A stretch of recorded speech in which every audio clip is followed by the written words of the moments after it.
Breaking చూస్తున్నాం. Paris Olympics లో అనర్హత వేటు కారణంగా తీవ్ర మనోవేదనకు గురైన భారత స్టార్ రెజ్లర్ వినేష్ పోగట్ కు ఊరట లభించింది. 100 గ్రాముల అధిక బరువుతో ఒలింపిక్ పథకం కోల్పోవడంతో ప్యారిస్ స్పోర్ట్స్ కోటాను ఆశ్రయించింది పోగట్. ఈ పిటిషన్ సమర్థించిన కోర్టు సిల్వర్ మెడల్ ను క్లెయిమ్ చేసుకోవచ్చని తీర్పు వెలువరించింది. అయితే ఇప్పటికే రెజ్లింగ్ కు రిటైర్మెంట్ ప్రకటించారు వినేష్ పోగట్. ట్విట్టర్ ద్వారా రిటైర్మెంట్ ప్రకటన చేస్తూ భావోద్వేగానికి గురయ్యారు. ఇక పోరాడే బలం లేదంటూ రెజ్లింగ్ కు వీడ్కోలు పలుకుతున్నానని షేర్ చేసింది. తనపై రెజ్లింగ్ గెలిచిందని, తాను ఓడిపోయానని పేర్కొంది. మీ కళ, తన ధైర్యం రెండూ విచ్ఛిన్నమయ్యాయని, ఇక తనకు పోరాడే బలం కూడా లేదని తెలిపింది. ఈ ప్రకటనతో భారత రెజ్లింగ్ లో ఓ పోరాట యోధురాలి శకం ముగిసింది. ఒలింపిక్స్ లో పథకం గెలిచిన తన కెరీర్ కు ఘనంగా ముగింపు పలకాలని భావించిన వినేష్ తీవ్ర నిర్వేదంతో ఈ అనూహ్య నిర్ణయం తీసుకోవాల్సి వచ్చింది. ఈ నేపథ్యంలో ప్యారిస్ స్పోర్ట్స్ కోర్టు తీర్పుతో కాస్త ఊరట లభించినట్లయింది.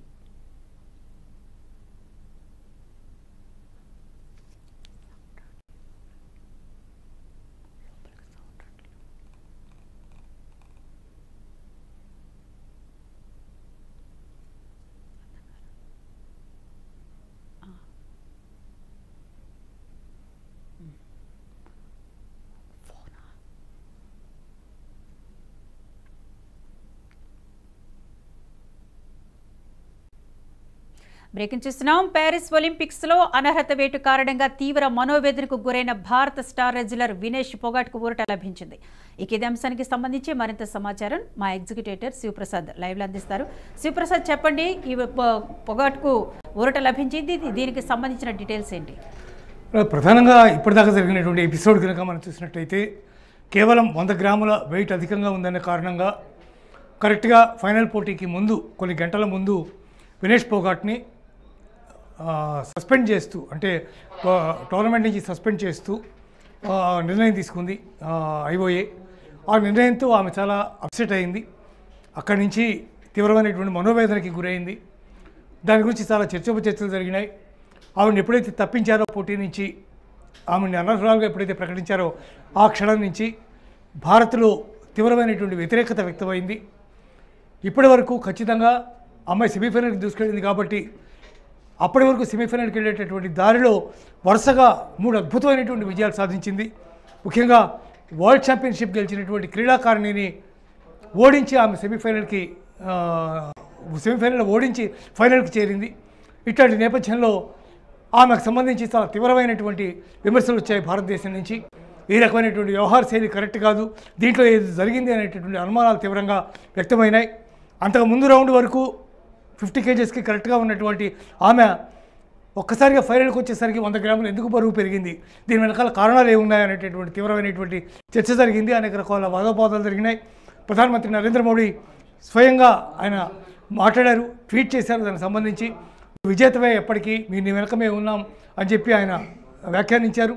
అంతేకాకుండా పిటి ఉషా ఎవరైతే ఇంటర్నేషనల్ ఒలింపిక్ కమిటీ అధ్యక్షురాలుగా ఎవరైతే ఉన్నారో ఆవిడకి కాల్ చేసి ఆవిడతో మాట్లాడి దీనికి సంబంధించి నిరసన తెలియజేయాలి, ఖచ్చితంగా దీనికి సంబంధించి ఇష్యూని కొంచెం ముందుకు తీసుకెళ్ళాలి, ఫిర్యాదు చేయాలి అని చెప్పి కూడా ఆయన సూచన చేశారు.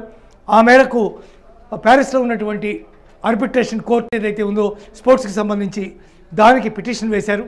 ఆ పిటిషన్లో ఇవాళ జరిగినటువంటి విచారణలో కోర్టు తీర్పిచ్చింది. పోగట్ ఖచ్చితంగా రజత పథకానికి అర్హురాలే కాబట్టి ఆమె రజత పథకాన్ని క్లెయిమ్ చేయొచ్చు అని చెప్పి కోర్టు తీర్పునిచ్చింది. అయితే ఇదే అంశాన్ని కోర్టు ఇంటర్నేషనల్ ఒలింపిక్ కమిటీకి కూడా తెలియజేయాల్సినటువంటి అవసరం ఉంది.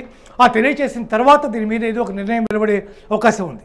అయితే ఈ లోపలే తీవ్రమైనటువంటి ఆవేదనకు గురైనటువంటి పోగట్ తన యొక్క కెరీర్కి స్వస్తి పలికింది.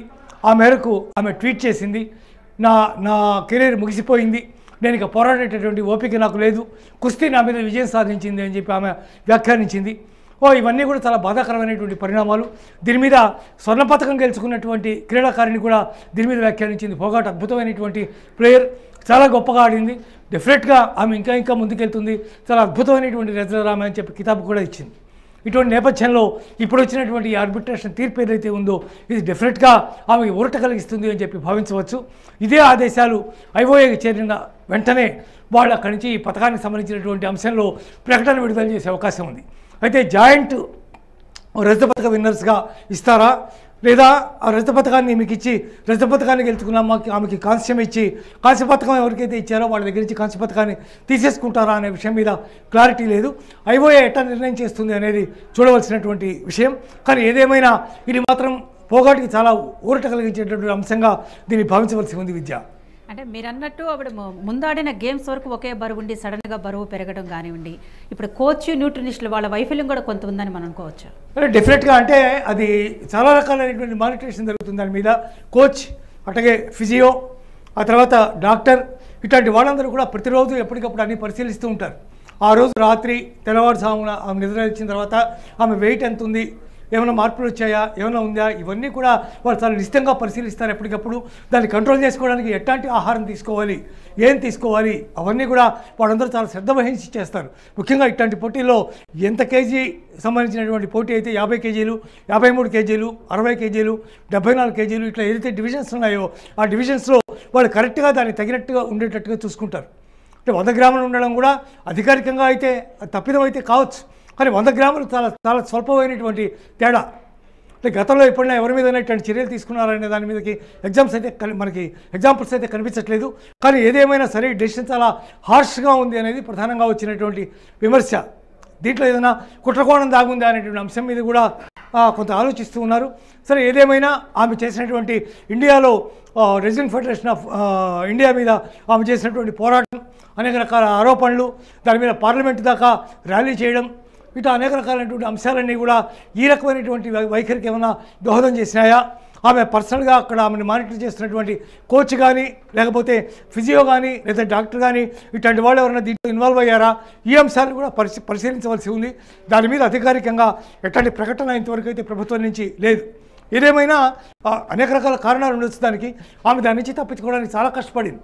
జుట్టు కట్ చేసుకుంది, సూదులు పెట్టి గుచ్చుకుని బ్లడ్ బయటకు వచ్చేలా, కొంత బ్లడ్ పోతే నీరసం అవుతుంది కాబట్టి కొంత వెయిట్ తగ్గుతుందేమో అనేటువంటి ప్రయత్నాలు కూడా చేసింది. అంటే ఒక క్రీడాకారిణిగా ఒక అత్యద్భుతమైనటువంటి పెర్ఫార్మెన్స్ చేసి ఫైనల్ దాకా దూసుకెళ్ళి స్వర్ణ పథకాన్ని ఖచ్చితంగా గెలుచుకుంటుందనేటటువంటి ఆశ ఉన్నటువంటి ఒక క్రీడాకారిణి ఈ రకంగా లాస్ట్ మూమెంట్లో ఈ రకంగా దాని నుంచి డిస్క్వాలిఫై అయిపోతే ఎంత వేదన ఉంటుందో, ఎంత కష్టం ఉంటుందో అందరికీ తెలిసినటువంటి విషయమే. ముఖ్యంగా క్రీడాకారులకు మాత్రమే దీని యొక్క తీవ్రత ఇంకా బాగా తెలిసేటటువంటి అవకాశం ఉంటుంది. అనేక రకాల టోర్నమెంట్స్ గెలిచినటువంటి టెన్నిస్ తీసుకోండి, అనేక అద్భుతమైనటువంటి టోర్నమెంట్స్ గెలిచినటువంటి వ్యక్తులు కూడా ఒలింపిక్ పథకం కావాలి, ఒలింపిక్ పోడియం మీద నిలబడాలని కోరుకుంటారు. అట్లాంటిది ఫైనల్ దాకా అద్భుతమైన పెర్ఫార్మెన్స్తో వచ్చి అక్కడ పథకం గెలిచే, స్వర్ణ పథకం గెలిచే ఛాన్స్ ఉండి కూడా పోడియం మీద నిలబడలేనటువంటి పరిస్థితి. అంటే ఇప్పటిదాకా ఇప్పుడు గెలిచినటువంటి రిజల్ట్స్ ఏమైతే ఇచ్చారో దాని ప్రకారం ఫస్ట్, సెకండ్, థర్డ్ ముగ్గురికి కూడా స్వర్ణ, రజత కాంస్యాలు కూడా ఇచ్చేస్తారు ఆల్రెడీ ఇప్పటికే.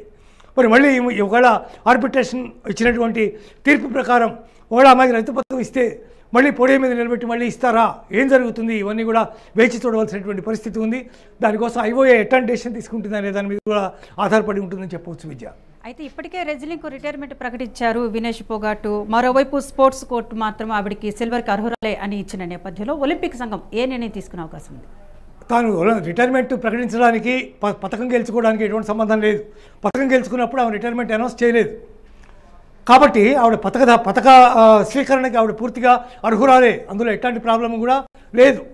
కాబట్టి రిటైర్మెంట్ బయటకు వచ్చిన తర్వాత తనని బయటికి డిస్క్వాలిఫై చేసిన తర్వాత అది కూడా ఇవాళ తెల్లవారుజామున ఆవిడ అనౌన్స్ చేసింది. అంత మాత్రమే పథకానికి ఆవిడ అర్హత కోల్పోతుందనేది సత్యదూరమైనటువంటి విషయం. కాబట్టి ఆమె ఎప్పుడూ పథకాన్ని స్వీకరించే అవకాశం ఆవిడ డెఫినెట్గా ఉంది. కానీ ఐఓఏ ఏం డెసిషన్ తీసుకుంటుంది అనేది వేచి చూడాలి. మరికొద్ది సేపట్లో కానీ ఇవాళ రాత్రికి కానీ దానికి సంబంధించినటువంటి అనౌన్స్మెంట్ వచ్చే అవకాశం ఉంది. అయితే పథకం ఎట్లా ఇస్తారు అనే దాని మీద చాలా క్యూరియాసిటీ ఉంది. అంటే మళ్ళీ పోడియం దగ్గరికి పిలిచి మళ్ళీ 1, 2, 3 మళ్ళీ నిలబెట్టి మీకు రజత పథకం ఇస్తారా, లేకపోతే రజత పథకాన్ని జాయింట్గా ఇస్తారా, ఇవన్నీ కూడా చూడాల్సి ఉంది. రజత పథకం ఈమెకి ఇస్తే రజత పథకం తీసుకున్న వ్యక్తి కాంస్య పథకం ఇవ్వాల్సి వస్తుంది. కాంస్య పథకం తీసుకున్న వ్యక్తి దగ్గర నుంచి కాంస్య పథకాన్ని మళ్ళీ వెనక్కి తీసుకోవాల్సినటువంటి పరిస్థితి ఉంటుంది. అందువల్ల ఇవన్నీ ఆలోచించి ఐఓఏ ఎట్లా డెసిషన్ తీసుకుంటుందో చూడాలి. జాయింట్గా ఇస్తానంటే కూడా పోగాట్ ఒప్పుకోకపోవచ్చు. ఎందుకంటే తాను రజత పథకాన్ని తీసుకోవడానికి అర్హురాలు, తనతో ఓడిపోయిన అమ్మాయి వచ్చి పథకం తీసుకుంటానంటే ఆ అమ్మాయి ఎట్లా అంగీకరిస్తుంది? కాబట్టి ఇవన్నీ కూడా దీంట్లో ఉన్నటువంటి టెక్నికల్ రీజన్స్ ఇవన్నీ కూడా వాటిని ఏ రకంగా సాల్వ్ చేస్తుంది ఐఓఏ అనేది చూడవలసిన పరిస్థితి ఉంది. నాకు తెలిసినంత వరకు రజతం సింగిల్గా ఆమెకి ఇచ్చి రజత పథక ఎవరైతే తీసుకున్నారో ఆమెకి కాంస్యం ఇస్తారని అనుకుంటున్నాను Vidya. Thank you for the update Shivaprasad. Yeah.